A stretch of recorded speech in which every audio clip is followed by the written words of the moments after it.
transfer portal you mentioned opened. We're going to talk a lot about that, obviously, as this week goes on. 2 schools potentially still need a quarterback, and I think it's going to be interesting. Although I don't know whether they're going to either one is going to take them, but 2 prominent ones. And number 1 is Michigan. Obviously, J.J. McCarthy is gone, and you have Alex Orji returning. He was kind of they would use him in running plays, basically. He did play at different times during the season, including the Alabama game, but he would just kind of come in and, as a change of pace guy, usually run the ball. Jack Tuttle from Indiana is in the group. He transferred. He's a 7th-year senior. He's going to give Cam Rising a run for his money. Jaden Denegal is in the mix. And then the highly touted freshman Jaden Davis coming up from Charlotte. Now, he is obviously first, his gray shirting is in, so I don't know what he would do. Does Michigan or should Michigan try to find somebody still to go in? Obviously, a lot of this transfer portal has already spun. Pat? Yeah. Well, I mean, Alex Orji's thrown 1 college pass, and it wasn't even last year. It was in 2022. He did complete it for 5 yards. So if you want, there's your stat. You wanted stats, Dan? I want a stats. Stat on him. 1 for 1 for 5. They put him in, career. Put him in running situations, semi-wildcat sort of thing back there, and he was a very effective runner, some good short yardage runs, that sort of thing for him. Change of pace guy that would bring him in. He had a couple good plays that I recall against Ohio State, in fact, but clearly hasn't proven anything as a passer. So I'm sure it's a huge spring for him. And then, Jack Tuttle's probably your break glass in case of emergency guy, no matter who else is there. I mean, maybe he ends up being the starter, but I would imagine they're looking for other people ahead of him. So, Sharon Moore, new coach, new QB, lots to be determined, I would say, for Michigan. I think that a lot of, obviously, programs are handling this transfer situation much differently. And, there are some that are in probably Michigan's position where they have a returning starter who doesn't have a lot of experience, and they're going to go out and look for somebody with experience. Now, whether that means just kind of like, are they going to be really aggressive, right, and contact the middlemen, right, that we know what happens, whether it's a player at another school's high school coach or the player directly, or parents or uncle, whoever, or agent. That seems to happen quite a bit. Or you can approach it and not do anything at all, right? And just do the old school method, which is develop a quarterback yourself.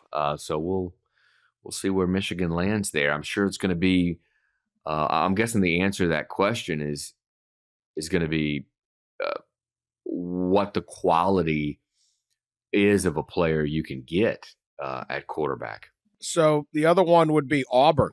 And Ross, you may have an idea what they're going to do, or if anyone does. A Michigan spring game is this Saturday, so that'll be obviously watched. And I guarantee you, every one of these spring games is getting scouted like hell by everybody else. What is Auburn going to do? Are they going to go with Payton Thorne, who they brought in from Michigan State last year? Is that job secure? Or are they going to bring people? Robbie Ashford, I think, took off for South Carolina. I think he was the backup to Thorne.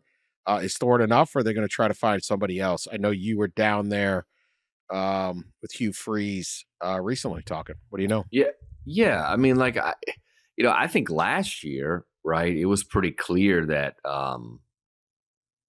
that Auburn tried to go quarterback, or they did go quarterback hunting, right, a little bit in the portal, and it didn't work out. And I think Freeze was actually pretty public about that last spring, that they failed to get a quarterback, even though they tried, right.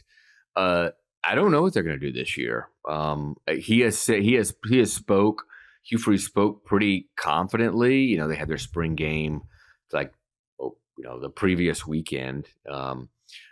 But I think he spoke pretty confidently about the group that they have and that they'll continue to battle through fall camp. Said nothing has really changed. That Thorne is still the leader, but that all these guys will battle. But you do wonder, right, if a pretty solid player pops in the portal, if certainly Auburn, it could be a potential landing spot. I don't know if they're doing what they did last spring, which was kind of actively pursue a quarterback. I don't know that it's that situation, but it does seem like kind of like Alabama.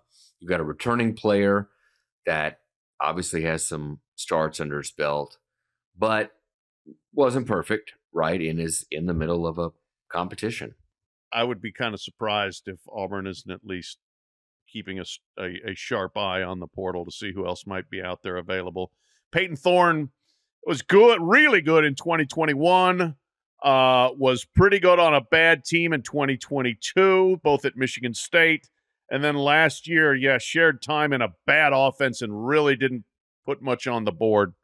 That Auburn offense was not good, especially at the end of the year. So I would think they would kind of be looking for something more there.